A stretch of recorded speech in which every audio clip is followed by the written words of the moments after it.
Bueno, buenos días, buenas tardes, buenas noches para cuando sea que estén viendo este video. Nuestro documental es El Salado, rostro de una masacre, y nuestro grupo está conformado por David Arévalo, Andrés Fonseca, Angie García, Silvia Moreno y David Sanabria. En primer lugar, El Salado es un corregimiento ubicado en el municipio de Carmen de Bolívar, en el departamento de Bolívar. Hablando de su contexto histórico, antes de la masacre de 1997, este era un pueblo ganadero con 7.000 habitantes, a punto de ser declarado cabecera municipal, hasta que el 23 de marzo de ese mismo año, un grupo de 50 paramilitares llegó en varios vehículos al corregimiento y reunió a la mayoría del pueblo en la plaza central. Allí sacaron una lista con unos nombres y asesinaron a los que estaban en esa lista. Entre ellos estaba una profesora que 20 días atrás había protestado ante las exigencias de los paramilitares de cerrar todas las tiendas del pueblo. Entre otras víctimas estaban un señor y su hijo que estaban intentando defender a la profesora de estos hechos.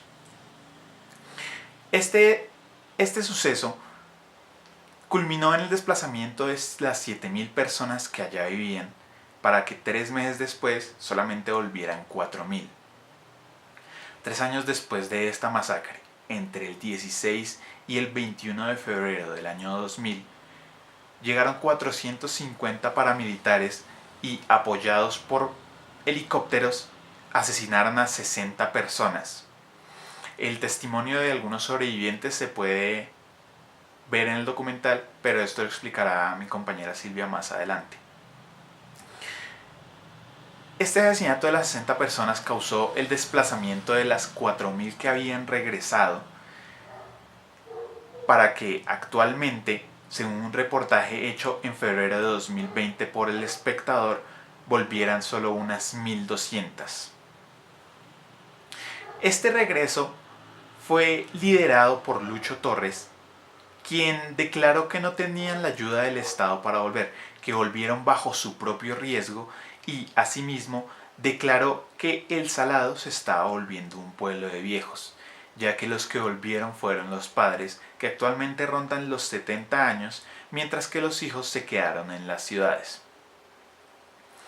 Actualmente, a Lucho Torres le preocupa que la tradición ganadera que antes tenía El Salado se pierda y que se está perdiendo, aunado al hecho de que las tierras que antes le pertenecían a estos campesinos, que quedaron abandonadas tras el desplazamiento y tras las masacres, fueron vistas por grandes empresarios, y no solo vistas sino compradas también para distintos proyectos.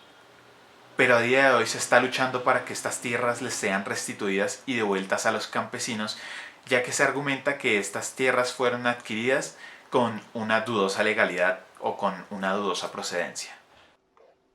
El Salado, rostro de una masacre es un documental de 51 minutos 20 segundos dirigido por Antonio Rubio. La pieza de tipo expositivo enmarca los testimonios de los sobrevivientes de la masacre sucedida en el año 2000 en el corregimiento de Villa de Rosario, El Salado, ubicado en el municipio del Carmen de Bolívar, anclado a la región de Montes de María. Episodio siniestro donde fueron asesinados 60 habitantes. Aquel día, por parte de las fuerzas paramilitares, se cometieron crímenes de tortura, violación y otras atrocidades hacia la población, masacre en la cual no hubo interrupción por parte del Estado. El documental se desarrolla en orden cronológico, alternando distintos relatos de sobrevivientes al macabro evento. Por su parte, el hilo narrativo comienza con la irrupción del Bloque Norte de las Autodefensas Unidas de Colombia el 18 de febrero del 2000 a la madrugada. Tomando control sobre la zona, con gritos y disparos, algunos de ellos se meten en las casas, mientras que otros apilaban en la plaza al resto de los habitantes. Antes de que comenzara todo, mucha gente huyó a los municipios o se refugiaron en el monte. Sin embargo, los que se quedaron los dividieron por género y los ubicaron, a los hombres en la plaza y a las mujeres en la iglesia. Según el relato, mataron antes porque sí. Luego encontraron un muchacho guerrillero y le exigieron que destapara quién era guerrillero. Él con miedo avisó los 3 apellidos principales del pueblo para no delatar a nadie. Entonces comenzaron a matar por sorteo, hombres y mujeres. Al día siguiente se fueron los paramilitares y llegaron los infantes de marina. Sin embargo, las personas que se refugiaron y volvieron por sus pertenencias, dinero, familiares, algunas de ellas en el camino se encontraron con paramilitares y fueron asesinados también.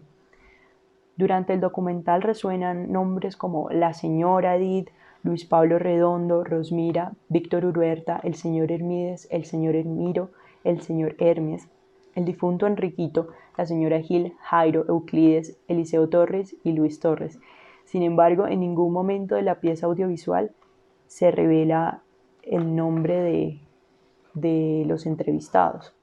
El documental finaliza con el regreso de unos pocos que se animaron a reconstruir el Salado sin apoyo estatal y termina con un mensaje acerca de cómo es su presente, cómo se sienten y sus exigencias acerca de reivindicación con los muertos, junto con el apoyo que piden para sacar el Salado adelante. Por último, cierra la pieza con el acuerdo de desmovilización de 500 personas del Frente Paramilitar Héroes de María, sin embargo adjudicando que los reales héroes son las personas que volvieron después de la masacre. Continuando con el derecho a la información, hay dos tipos de información en este documental. El primero es la información pública, que es la información que está a la mano de todas las personas. Y el segundo es la información privada, que necesita algún tipo de proceso para ser adquirida.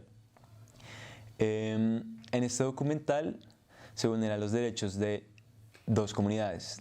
La primera, los residentes o ex residentes del Salado, y la segunda, la población general colombiana. ¿Por qué la población general colombiana?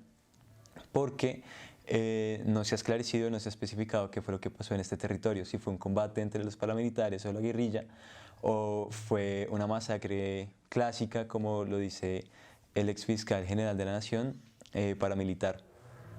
En segundo lugar, se están violando la información pública de los saladeños o ex saladeños, que ellos no saben qué fue lo que pasó.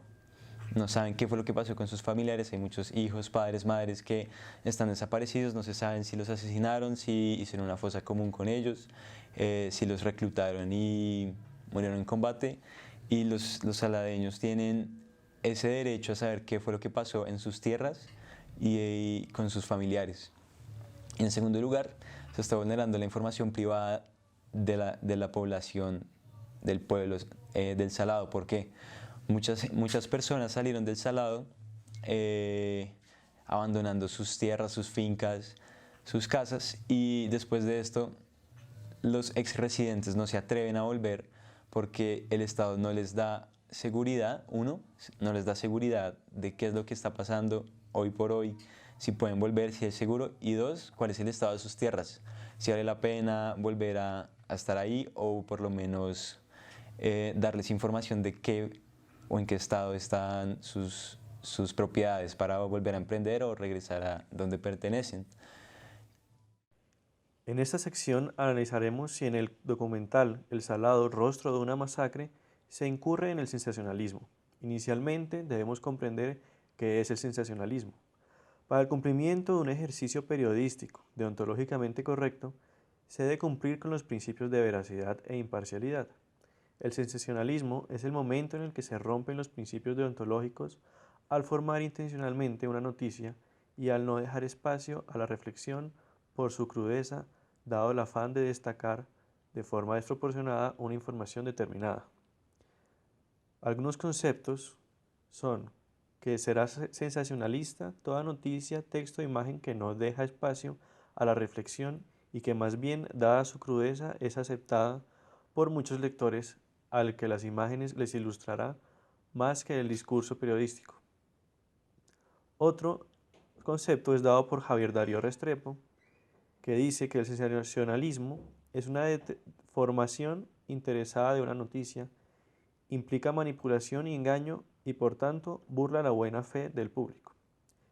Estos discursos son rezagos del periodismo tradicional y se asientan en la creencia de que ciertos dispositivos tecnológicos, como la cámara fotográfica o de video, dan pruebas fieles de la realidad auténtica y objetiva. El problema se crea cuando por ese afán de mostrar la noticia pura y dura, se cruzan ciertas líneas del respeto y la libertad de expresión se choca con el derecho a la honra e imagen. Por esta razón, las imágenes tomadas deben pasar por un punto de vista y criterio de los periodistas.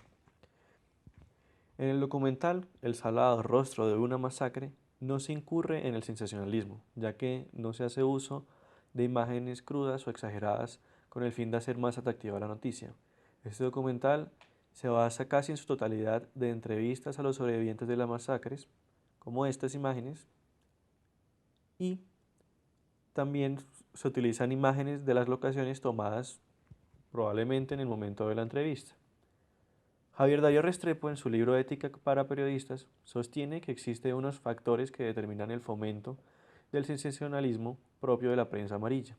En su concepto, ellos son la falta de garantías para el buen ejercicio profesional, la concentración y monopolio de los medios, la obsesión de competir por el rating de sintonía y circulación y el inmediatismo. Como pudimos ver, el documental es un episodio visual que narra los sucesos ocurridos en la masacre de El Salado transcurrida en el mes de febrero del año 2000. Han pasado más de 20 años desde la ocurrencia de estos hechos y aún así sus consecuencias siguen vigentes para el pueblo y sus pobladores. Frente a la historia, creemos que es una historia muy completa, sin embargo creemos que podría ampliar más su contexto buscando, por ejemplo, contrapunto. Es evidente que la principal función de este documental es reivindicar a las víctimas y sobrevivientes de dicha masacre.